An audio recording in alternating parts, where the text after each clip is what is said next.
नमस्कार सर, तुझं नाव सांग. माझं नाव आदित्य अविनाश पवार आहे. आदित्य अविनाश पवार. आदित्य, कुठून आहेस तू? मी जळगाव डिस्ट्रिक्टहून. माझं Jayendra धुंदाळी, Jalgaon Maharashtra. My name is Swara Dheeraj Karwate and I'm from Pune. Myself Pranjal Gaikwad.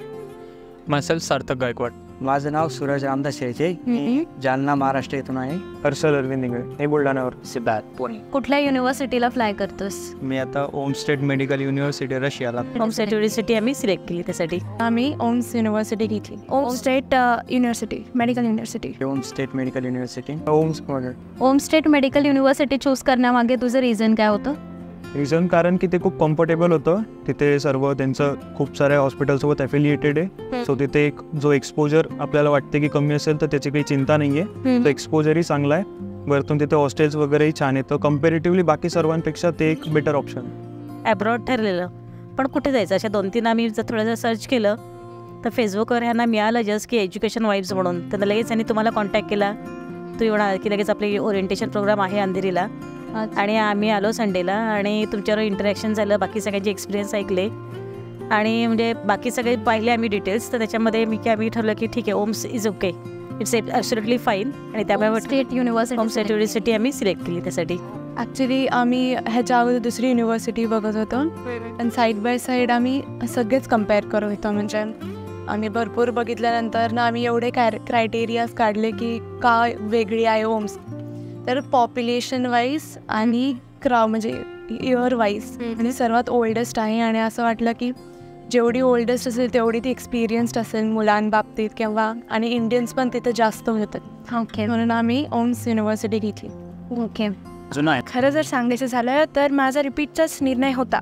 But दादामुळे, माझ्या भावामुळे मी तिथे ॲडमिशन घेतलं. सगळं दादानेच इन्फॉर्मेशन काढली होती, लाईक ऑनलाईन. एज्युकेशन वाईब्सबद्दल तुम्हाला कुठून ऐकण्यात आलं होतं सतत?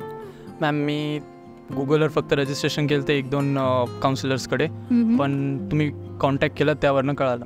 मी FB-वरूनच ऐकलं, फेसबुकवर.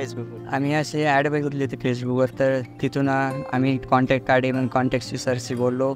मीडियम. तुला एज्युकेशन वाईब्सच्या सर्व्हिसेस कशा वाटल्या? एकदम चांगले आहे. सगळे सपोर्टिव्ह वेळेवर त्यांना म्हणजे सगळे प्रॉब्लेम सॉल्व्ह करून घेतात. एज्युकेशन वाईज सर बोलतो आहे की पुढे ते चांगले येतील आणि मुलाचं पूर्ण पुढे काही प्रॉब्लेम येणार नाही याची ते काळजी घेते. खूपच चांगला. जेवढे पण छोटे मोठे डाऊट्स असतील ते तर त्यांनी क्लिअरच केले. अजून वरून आपण स्वतःहून ते आम्हाला फोन करून म्हणजे अप टू डेट इन्फॉर्मेशन देत होते. Okay okay. त्यांच्या साईडून मोस्टली खूपच हेल्प झाली. आमचं सुरुवातीला पहिला ॲडमिशन एज्युकेशन वाईबला जळगावमधून आमचं होतं. अच्छा. आणि सुरुवातीपासून राज सर असतील, भूषण सर असतील किंवा सिद्धार्थ सर असतील, यांचंही चांगलं कम्युनिकेशन आमच्याशी होतं. ओके. आमच्या माध्यमातून आम्ही परत 2-3 मुलांनाही सांगितलं, तेही आपल्याशी अटॅच झाले. ओव्हरऑल आम्हाला इतर लोकांनी सांगितलं की तुम्ही इरा एज्युकेशन थ्रू जा किंवा अजून दुसऱ्या म्हणजे छत्तीसगडच्या युनिव्हर्सिटी थ्रू जा.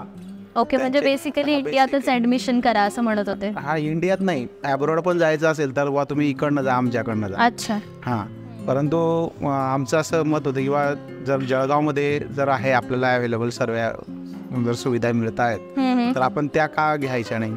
आणि एज्युकेशन वाईबचा जर आपल्याला इतका सपोर्ट मिळतो आहे तर आपण तो घेतला पाहिजे त्याचा फायदा. आणि म्हणून मी इतर मुलांनाही तेच सांगितलं की आपण एज्युकेशन वाईबलाच अटॅच व्हा.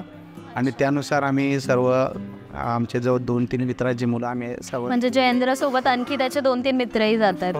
खूप छान वाटलं. म्हणजे thank you for all the support from education vibes. Madam, आता लोक आम्हाला काही अडचण नाही, काही नाही. आणि अजून बी असं वाटतं की आता जे आम्ही आहे 2-3 वर्ष पुण्याला पण आलो आणि इथं पण आलो आम्ही आता सध्या, तर आम्हाला एकदम खात्री वाटली. त्या हिशोबानं आम्हाला जेतं असं काही अडचण काही अजून वाटलेली नाही तुमच्याकडून. पेपरला भरपूर साहित्य झालं आणि अजून बी असं वाटलं की पेपर तुम्ही सर्व काही करून घेतलं तुम्ही. मला अत्यंत छान वाटल्यात त्या. आणि म्हणजे एक कम्प्लीट सॅटिस्फॅक्शन पण आहे त्याचं की जेही जसं की क्वेरीज वगैरे असली नाही तर काही विचारलं तर लगेच रिप्लाय येतो आणि त्याच्यावरती कामही होते.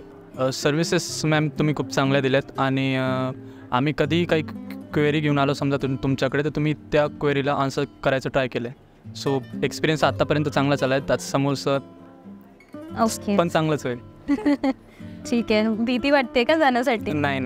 नर्वसच? नाही, कॅमेरा कॉन्शियस थोडा. अच्छा, कॅमेरा कॉन्शियस. ठीक आहे. सो मॅम तुम्हाला जर फ्युचरमध्ये एज्युकेशन वाईब्सला रेकमेंड करण्यात सांगितलं तर तुम्ही रेकमेंड कराल का? निश्चितच मॅम. एज्युकेशन वाईजबद्दल माझा जो अनुभव राहिलेला आहे तो खूप छान राहिलेला आहे. विशेष म्हणजे या संस्थेबद्दल माझा असा अनुभव राहिला की यांच्यामध्ये प्रामाणिकपणा हा फार छान आहे. कुठल्याही बाबतीमध्ये कुठल्याही याच्यामध्ये सांगायचं झालं तर जे खरं आहे तेच सांगतात आणि त्यांच्या शब्दावर टिकून राहतात. प्रत्येक बाबतीमध्ये जे पण आपण मागितलं त्या बाबतीमध्ये एखादं जर आपण सर्टिफिकेट त्यांना दिलं तर त्या बाबतीमध्ये ताबडतोब ते त्याची रिसिप्ट वगैरे देणार. म्हणजे प्रत्येक बाबतीमध्ये जो माझा अनुभव आहे तो प्रामाणिकपणा यांच्यातला मला खूप आवडलेला आहे. ओके, ठीक आहे. Thank you so much. Thank you. All the best.